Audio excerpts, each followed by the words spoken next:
What's going on, y'all? Welcome back to another episode of Lazy Sundays with Dionte and NiJa. NiJa, what's going on in the neighborhood? He's been singing all day and getting on my nerves all day. Hold on. He started doing the hustle earlier. Do the hustle. Go ahead and show him what I was doing. You're such a... No, don't try to get me. Show him what I was doing. No, ain't nobody about to post me all over the internet. Exactly, because she can't dance. Anyway, listen, brother, I've already made my peace with it. You're such an old man. You just break out on pelvic thrusts. But see, this is the thing. I know I can't dance, but it's about the rhythm of the night. Oh. Okay. Anyways. Yeah. So, how's your week been? It was a long week. Yeah. Well, man, the weather was very weird. Oh, let me tell y'all about. Let me tell you about every day of my day. Every day of my day. What? Every day of my week. You just cut me off. I was about to say something good. Me too. Okay, go ahead. Let me tell you about my week. All right. My day, we played a game. Tuesday, went away. Wednesday, wait, I don't remember the rest of it. Let me find that Mary J. and I'm gonna throw it in. How you gonna start off and then you don't even know the words? Because I got 3 days in like and I'm I about to was sneeze. like, boy, I'm freestyling. Excuse me. Sorry. Jesus, all over the mic. Anyway, so let me tell y'all what happened this week. So me and Dionte was burnt up. We're such parents. This is like the parent section. So excuse us. So this week they started Spirit Week at our daughter's school, and and it's Black History Month Spirit Week. How did you forget? Because we have been on their ass all week about this Spirit Week. Black History Month Spirit Week. Every day they're doing something different. School did a really good job with being inclusive, I guess is the right word. Sure. They didn't black it up basically. And they could have, because it's Black History Month. It's our month. And it's kids involved, so they made sure that it was kid friendly, that everybody can be included, everybody could dress up without it being any type of like cultural appropriation and stuff like that. Nobody has really participated. We can probably count on one hand the kids that we see coming in and out of the school that are participating. Right. And I'm just like, I'm so disappointed. But then low key, I'm like, why am I surprised? That people aren't participating. I'm surprised. Well, I'm not surprised because of the situation. I was just kind of surprised because it's like they've shown so much enthusiasm for literally every other Spirit Week. This is like the 4th or 5th one, bro. Yes, that they've had They had like 3 to start the year. I was like, God damn, how much spirit do you need in elementary school? Yes, bro. They did a Spirit Week for everything and everything. Everybody. I'm talking about, and that's the other part to it too that tripped me out, because maybe it's just my kid's teacher, but I feel like they giving the word about these Spirit Weeks like last minute. Yes. And they be like, hey, Tuesday we're gonna wear all red. And literally all the kids be having on the most red. Exactly. They tell them, hey kids, let's wear all black. And boy, people come in that thing dressed like they going to church. All white Easter colors. Ain't nail black in sight. Nope. I'm just like, the easiest thing. One day was like dress up as like a doctor, mathematician, scientist, whatever. No, just like what you want to be. Yeah, but but they kind of gave people examples, and nothing. Easiest thing.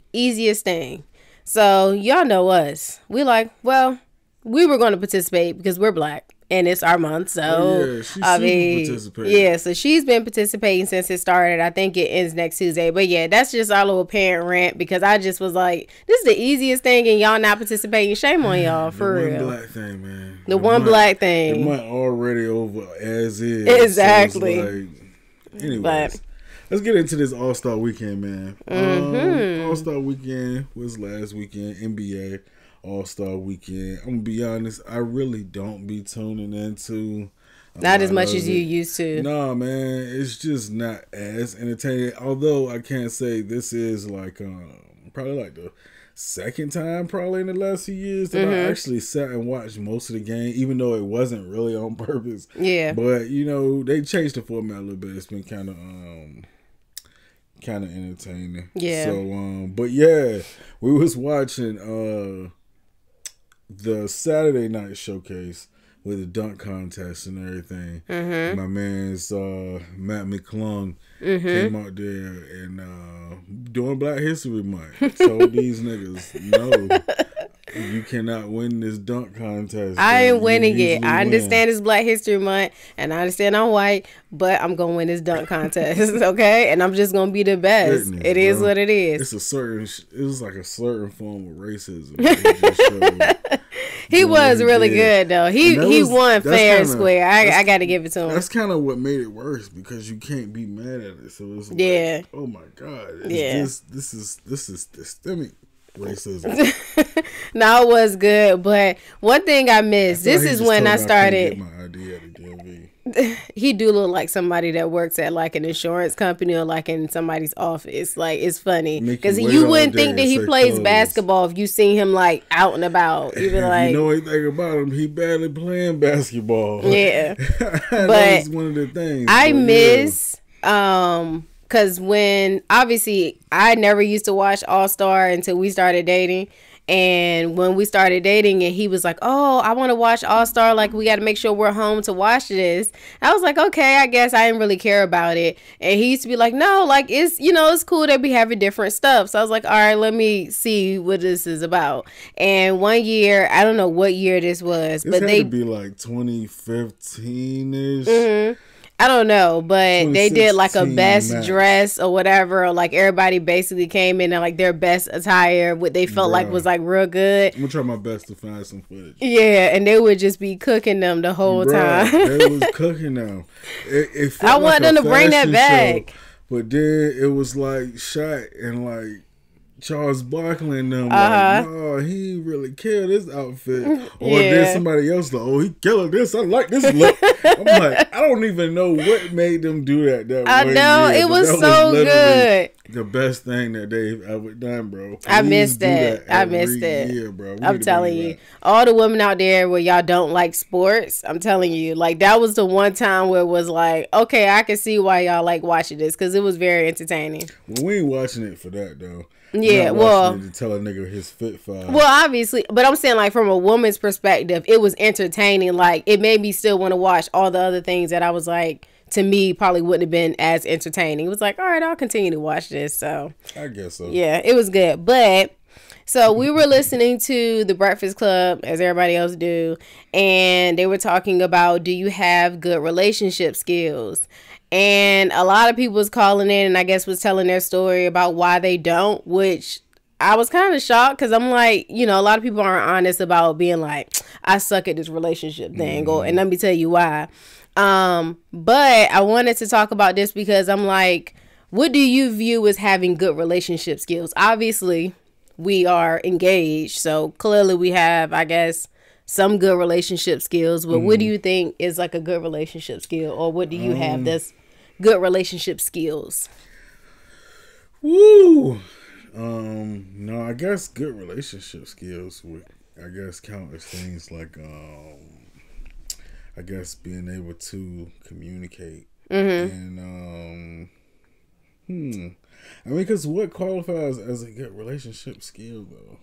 Whatever you feel like you do that you're like, I noticed that when I do this, that things are good between us. Like we've gone very far in our relationship, whatever that may be, whether it's like tough times or whatever, something that you can recall that you're like, I've done this in our relationship and this is what I feel like I bring to the table. Give me an example. Go first.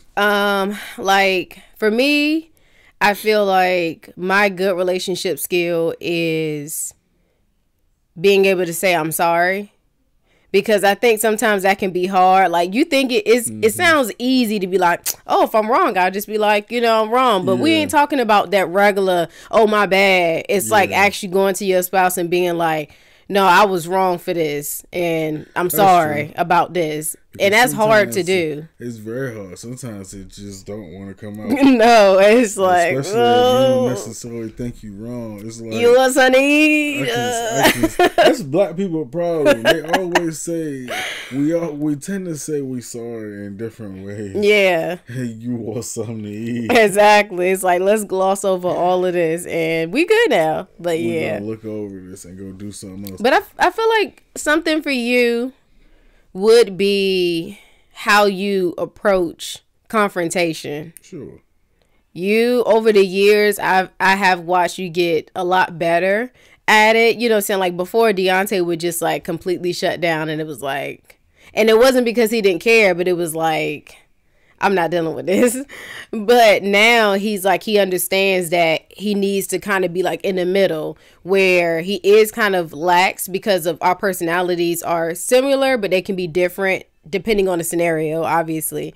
So he's learned to kind of be like, all right, I know to kind of play the background when I need to, in like arguments and stuff like that. And then I also know sometimes how I need to approach you, depending on obviously the situation. I feel like kind of mastered that, at least with me. I can't talk about any other relationship you've been in, but for me, that's helped me in arguments, because then I realize I'm the only one yelling.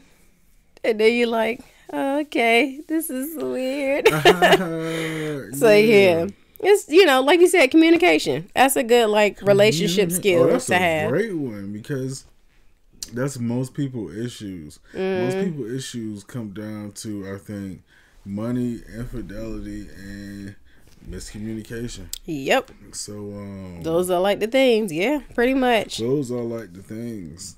But something else that has been having everybody like in an uproar is, as y'all know, Beyonce is going on tour. And I was so excited, but then I realized I'm getting married.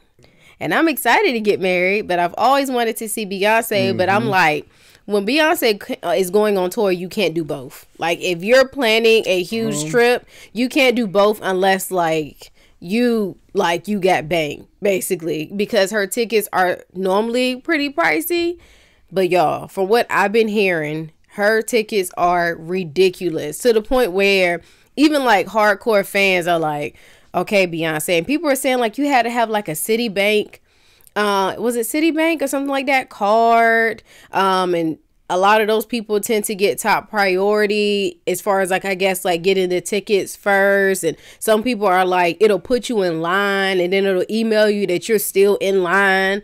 And it's like 2 weeks that person is still in line. It's just ridiculous. Like the process of trying to get tickets. Then you have to buy like 4 tickets. Like, you can't just go and just get one. So you got to be going with like at least 4 people. And I get it. Like, get your coin. Like, I understand. But it is getting a bit OD, because I just don't believe in paying that much for anybody. I'm sorry. Like, I really want to see Beyonce, but I'm not paying a couple racks to go see her. I'm just not doing that. I'm just not. Yeah. Just not willing to do it. Probably missed that opportunity, man. That's the thing. Once people get to a certain point, like, I'm sure if Jay-Z have a show, you probably gonna be paying at least $100 a ticket. Yeah, some change. That's just, once he get to a certain level, man, they start busting on them prices. And then she got so much going on at her actual shows, where it's like, I don't want to say necessarily that the price be justified, but it give you, it's like, I guess, some she's putting on a show, as to why it's that much. It's just that shit, you gotta take out a small loan to go to a Beyonce show. And it's like, but that is ridiculous, though. I mean, I get what you're saying, but I think it just shouldn't be that much. Like, I feel like your ticket sales should be able to, like, fall in the middle, where it's affordable for your fans, because the way the ticket prices are is based off of people that's doing real well in life and like famous people.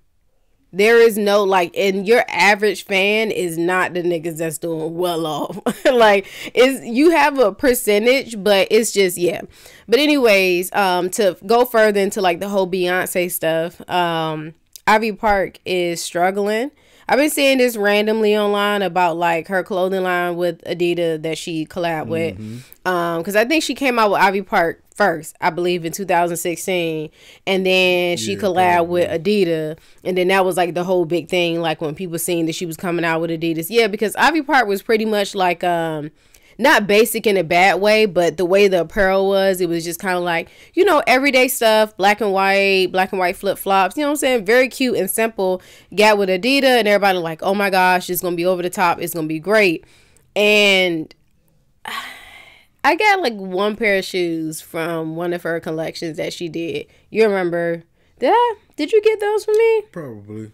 I don't know, but the point is that they're saying that the sales have dropped more than 50% in 2022. And she made overall, or Adidas made overall 40 million. And before that, they made like 93 million in 2021.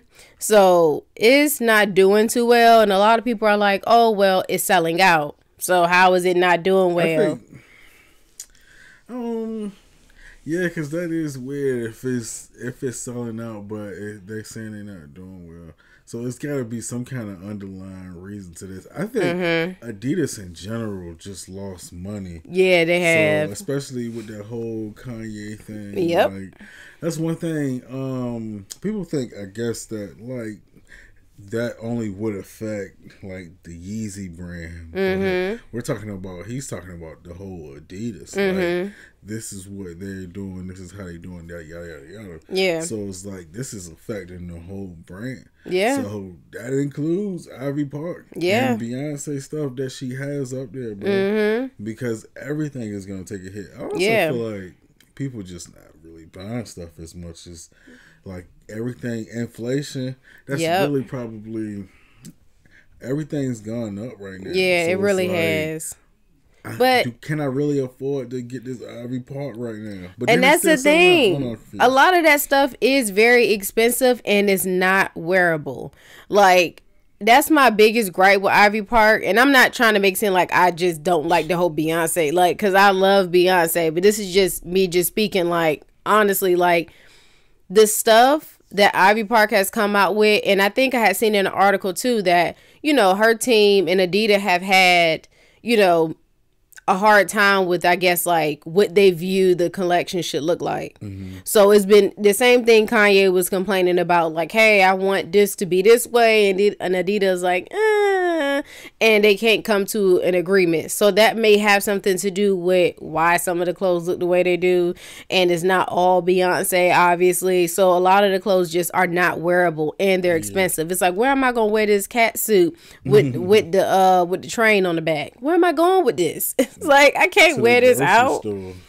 That's the only time I'm gonna get to wear it. Looking crazy, trying to get some produce. Like, get out of here with that on. With a Adidas tracksuit dress miniskirt. You just look crazy. This is not like for the everyday person. So I think that's kind of like played a part in it too. It's expensive and it's just not really wearable. But probably. I don't know. Man. But the last thing that I wanted to talk about is, this is my last, like, I guess, discussion, is would you allow your ex-partner's new spouse to treat your kids as their own? So let's say, you know, let's say before me, you had a kid, we're together now, and the question is, like, would your ex, like, if they were talking to her, like, hey, would you allow NiJa to treat you and Dionte's kid as your own, as her own? As in she's the stepmom? I would be the stepmom. Yeah, that's most of what I mean. Yeah.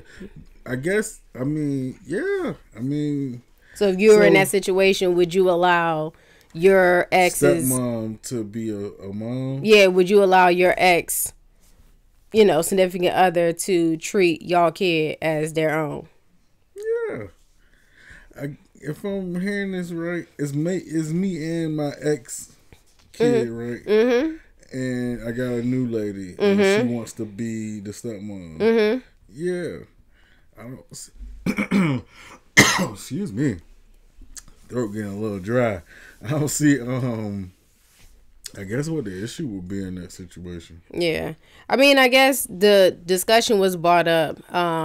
This is something else that I heard on the Breakfast Club, and it sparked from an interview. I don't remember the person that they interviewed. If I remember, we'll put it on the screen. But basically, I guess this is an issue that a lot of people have, not just like famous people, regular everyday people have this issue.